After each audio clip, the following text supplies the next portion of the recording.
Hey Peaches, I hope that you guys are doing well. I know, it's crazy. You're seeing me on your feed right now. I'm pretty sure the last video that I did started with me saying, I did not plan on taking this long of a break from YouTube. I genuinely thought I was gonna be like right back at filming.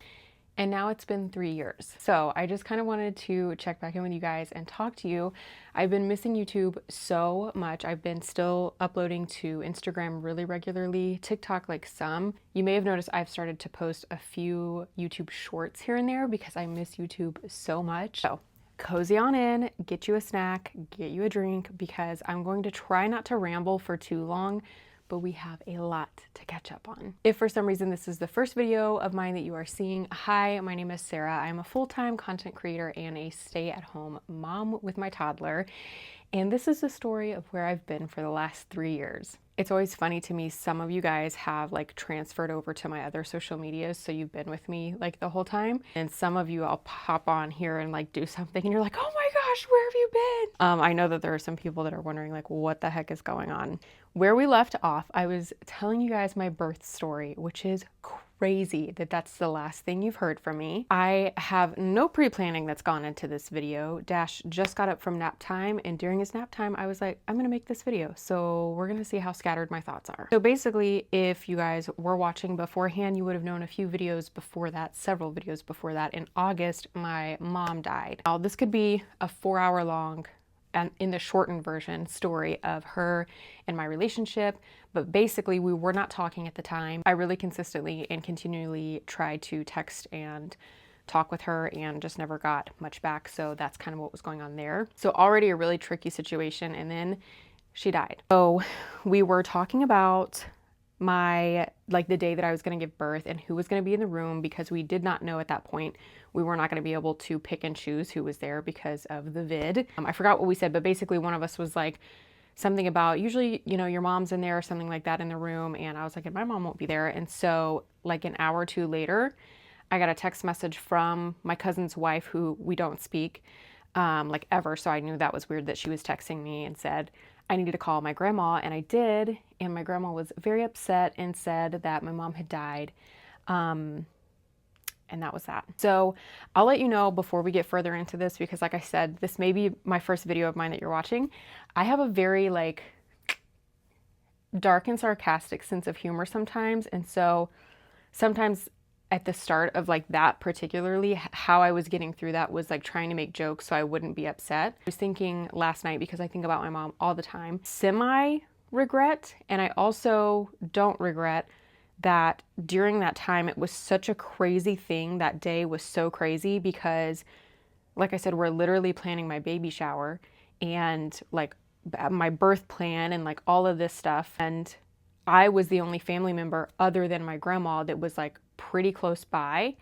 And so I had to call the rest of my family, like my dad and my brother and my dad's mom, to be like, hey, did you know that she's no more? No one else knew. And so I think there was a little bit of like a fluster about like, why did no one know? Like, why was someone I don't even talk to telling me to find that out, you know? Anyway, neither here nor there, because the result was the same. But at the time they did say, did I want to drive out to the house and see her?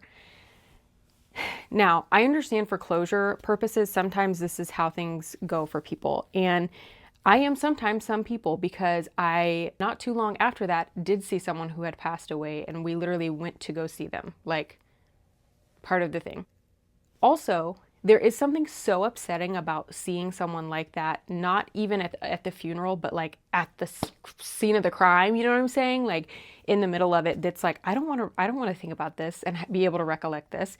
And my main thing was, I am so daggone pregnant. I was due in December. I was like, I am afraid if I get there and lose it, I'm going to like lose it. That's why I say I semi-regret and I semi-don't, because I don't think that I would have done it at any point in my pregnancy. However, I do think possibly if I wasn't pregnant, I might have gone. And so anyway, that was the first in the series of things that happened. Now, what I think you guys don't know, because I have not been back since the rest of the stuff happened. So I'm in the beauty room, as you can tell, and you may or may not notice, there are no dog toys on the ground. Prepare your hearts. So I had Dash. I have from August to December the most weird bout of depression over losing my mom and like bouts of anger and like the whole thing already. I have Dash. If you didn't watch the birth story, that's the last video on this page. And then we get home and things are good and we're adjusting and, you know, whatever. And 2 weeks later, something I will literally never get over. I noticed that Suki did not eat her breakfast. And Suki sometimes would like play around and do some stuff, but she always ate breakfast. She always ate in general. Like she was a very good eater. So I was like, that's weird. And immediately this was on, I get a little fuzzy on the timeline, but I believe this was that Saturday. So I was immediately like, this isn't right. This isn't good. You know, this was whatever. And everybody was just trying to be like, she's adjusting to the baby and like she's got some other stuff going on and like it's probably fine. And to be totally fair to those people, our vet did always tell us if she's playing like normal, if she's going to the bathroom like normal, the boys just dropped something upstairs. If she's playing like normal, going to the bathroom like normal, and behaving like normal, basically like look at the list of things she could be doing. And if she's like maybe not doing one of those, but the rest seem normal, give her a little while, like maybe give her a day. We did give her a day. And I remember the night before, we had finally gotten Dash down to bed and me and Dustin were having our like little quiet whisper session in the bathroom afterwards because we're just like standing huddled next to the door where we can see Dash.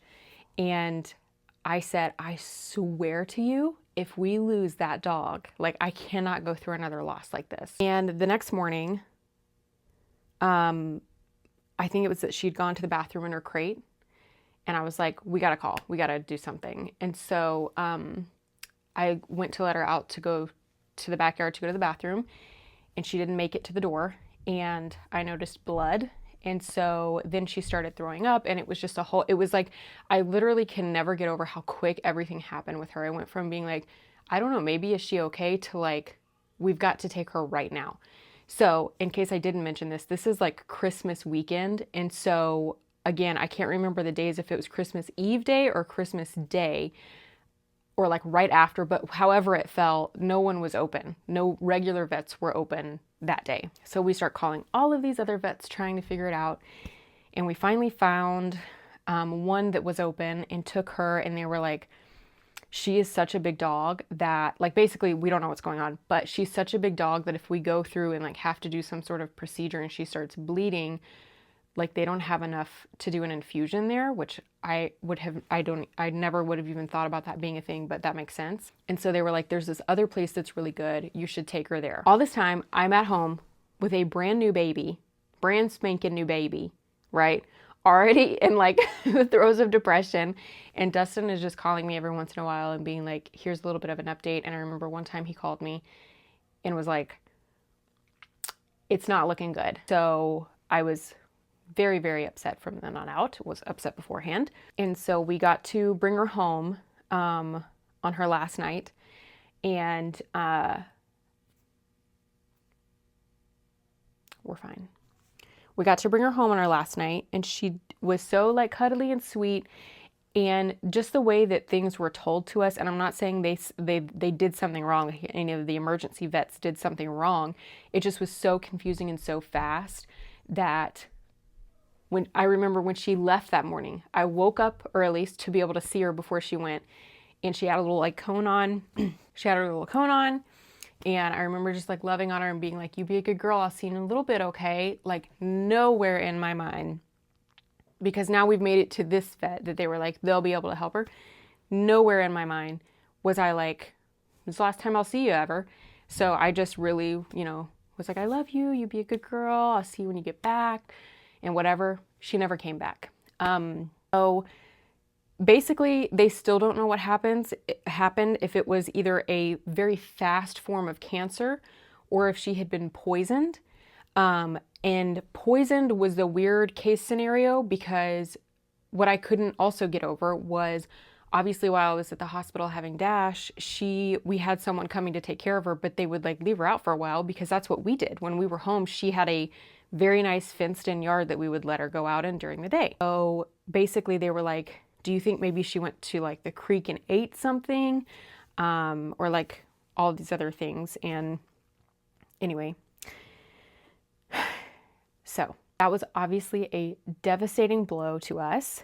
And then like 2 days later, Dustin had to go back to work because all of his time off was done. So then Dustin was back at work and I was at the house by myself with my new baby and without my dog. I'm close to 15 minutes into this and we still have a whole other loss to deal with. So next up, 2 months later in February, I remember that morning so specifically. Dustin had already gotten up and showered and gotten ready for work, and I heard him like messing around in the bathroom getting ready. And I was sitting on the bed and I was like, like this over at Dash's crib, like, good morning.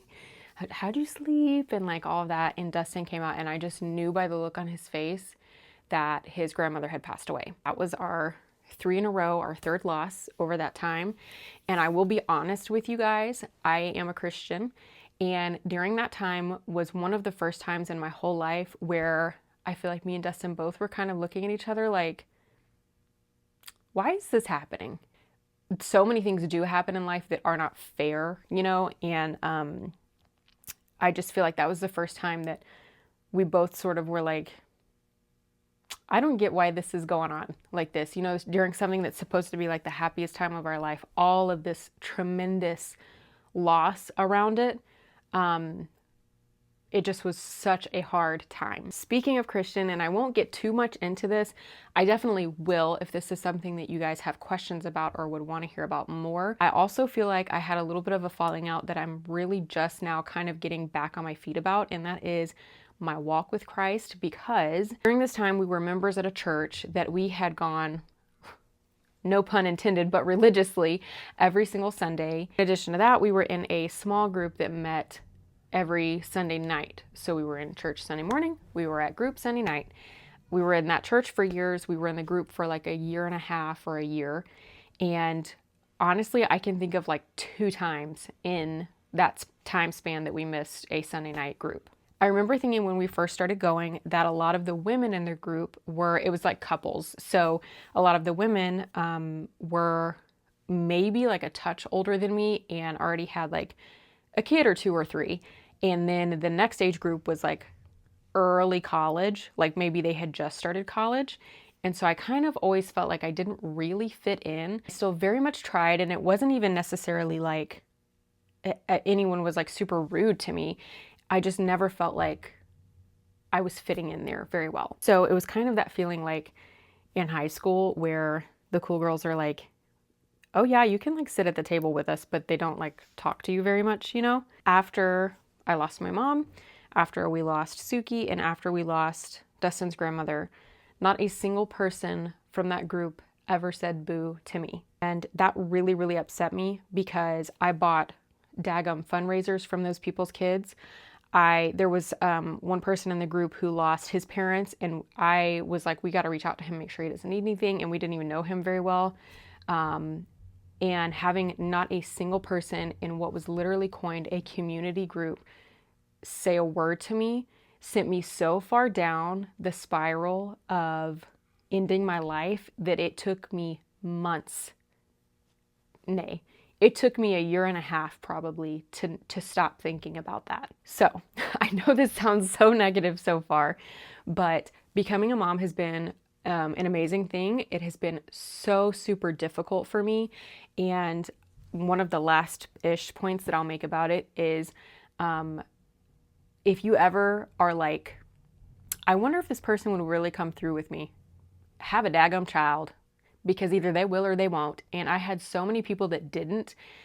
I was very much shocked by my lack of community. I think it's a pretty common thing these days for people to be like, where's my village? I don't have a village. And I think there's a few reasons why that tends to happen more these days, but it was like none of my work friends cared if anything happened to me. I had several close friends that I very, very blatantly said, I'm having these thoughts, and they never checked on me ever. I finally had a conversation with one person who was like, it scared me that you talked like that, so I stopped talking to you. It just was such a hard time. However, here we are. Dash just turned 3 in December and he's amazing. I will say one of the hard parts about getting back to any of this kind of stuff for a while was I was so like excited and happy to share like motherhood things and all of that kind of stuff that I obviously had thought a little before I had him about like filming a video and him being in it or something, but it wasn't like, I guess I won't be able to do this anymore, you know? Basically, my child is not content. And also Dash did not sign on a dotted line saying, I'd love to be on videos with you talking about like potty training and like blowouts and stuff, because I wouldn't put my like home videos of me being an infant on the internet now, you know? So why would I do that to him? So on TikTok, I started like a few little videos where he was like sort of in them, kind of like the back of his head.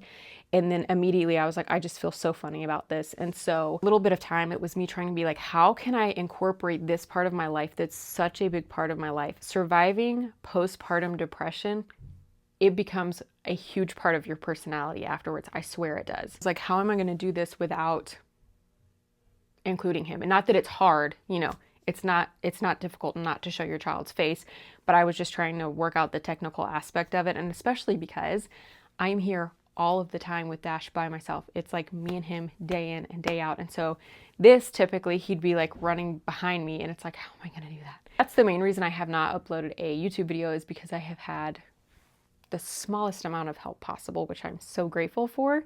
I just thought it was going to be so much more than that for some reason. While I don't show him on camera, I can tell you a few things about him. He is so smart and so sweet. Right now he's in this wear no matter what I'm wearing.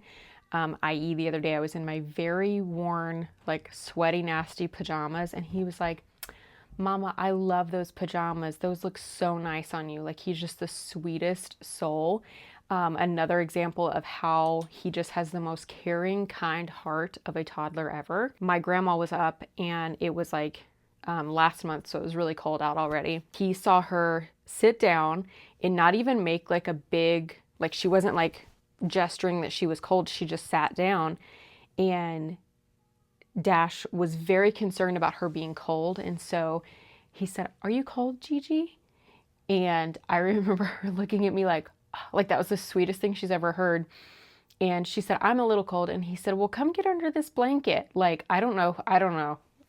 He's the sweetest little boy in the whole world, and he is my whole world. And if it were not for him, I would not be here. In other news of things that are happening, to wrap this up sort of quickly, I finally hit 5,000 followers on Instagram, which I never like wanted 5,000 followers to be like, I have 5,000 followers. It's for some reason brands to work with that will pay you. They want to see 5K. I don't know why. I don't know who decided that was the magic number to be like, we can work together. Last March, I decided I was going to do this full time as my job, and I worked my ever loving tail off to do this full time. And so I am going into it this year totally different. Like, everything's totally different about it, and I just love it. So that's what we're currently doing. I, for a while, you guys may remember, was selling on Poshmark. I don't really do any of that anymore. I am just strictly full-time UGC. I have a couple managers that have been helpful, and that's what we're doing. So I know this video is so random and probably was a long watch, but I just wanted to tell you guys where I've been and what's been going on. I've tried to film this video so many times, and honestly, there is a video very similar to this one still on my camera that I've never edited, because sitting down to edit when you have a toddler in tow is hard. I love and appreciate you guys so much. My last video that was about my birth story, I've had so many comments of people being like, I'm scared to give birth, or this is like what we found out about my baby and I'm nervous, or like I'm excited. And that, I'm like, that's the exact community that I want. Even if, like, you know, obviously I'm through postpartum now, but that's what I want. I want you guys to be able to be like, this is hard, and we'd be like, ain't it though? Because there were so many people, I feel like when I was pregnant and newly, like a new parent, I don't know, just like, I think expected a lot from someone who was a new mom. I don't know if that makes sense. I remember one time someone telling me, she was one of the sweetest people that carried me through like the end of my pregnancy and into postpartum, because she just was someone that we weren't even like friends with, but like, she was there, she was texting me, she was making sure we had meals, like, she was the goat. And she told me one time, I think like at my baby shower or around that time, basically like check in, because when you're pregnant, everybody's like, oh my gosh, the belly, the baby, how are you, how are y'all, like all this. And then you have the baby, and then all of that like love and attention and affection that you're getting from people is on the baby, which clearly you want it on the baby, but also to go through something alone like birth, not to mention all of what we had gone through leading up to and after, and not feel like people were doing that with me, checking in with me, was hard. I'll also tell you guys really quickly, and then I promise I'm gonna let you go, is during that time, Dash had a dairy intolerance, and so I was breastfeeding him. We breastfed for 2.5 years. So during that time, I basically just had gone back to vegan because there was milk and so many things, and I was just so frustrated eating that between not having milk and being so depressed, I was looking back at pictures the other day and I was like, why did nobody say anything? Why was nobody checking on me? Because in high school, I actually was anorexic, and around that time, at like my absolute lowest, I was like 115. And after I had Dash, I started getting very nervous I was gonna drop below 100. I just wanted, I don't know. A last little thing here is if you are a new mom, if you're an expecting mom, if you're nervous, if you've just had a baby and you're feeling some sort of a way, please get you some help.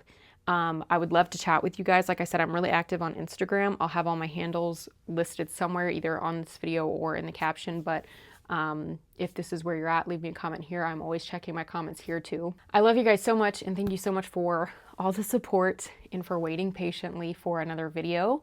I'd love to hear how you guys are doing, so please tell me what you've been up to for the past 3 years. Go check on the boys, and I will see you guys in the next one.